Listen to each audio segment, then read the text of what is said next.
পরিবর্তন আনা হচ্ছে টাকার নকশায়। নকশা থেকে বঙ্গবন্ধু শেখ মুজিবুর রহমানের ছবি বাদ দিয়ে তার পরিবর্তে যুক্ত হতে যাচ্ছে জুলাই বিপ্লবের গ্রাফিতি। আপাতত ৪ ধরনের নোটে এ পরিবর্তন আনা হবে। ইতিমধ্যে সরকারের পক্ষ থেকে এ বিষয়ে বাংলাদেশ ব্যাংকে চূড়ান্ত অনুমোদন দেওয়া হয়েছে। আপাতত ২০, ১০০, ৫০০ ও ১,০০০ টাকার নোটের নকশা পরিবর্তনের সিদ্ধান্ত নিয়েছে সরকার। সবকিছু ঠিক থাকলে আগামী ৬ মাসের মধ্যে বাজারে আসতে পারে এসব নোট। জানা গেছে নতুন নোটে থাকবে না বঙ্গবন্ধু শেখ মুজিবুর রহমানের ছবি।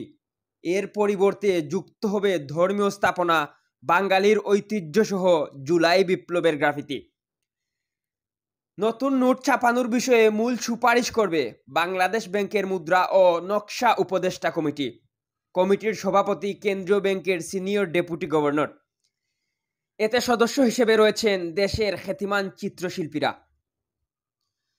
বাংলাদেশ ব্যাংকের মুখপাত্র ও নির্বাহী পরিচালক হুসনে আরা শিকা সাংবাদিকদের বলেছেন, নতুন টাকা ছাপানোর বিষয়টি অনেক দূর এগিয়েছে।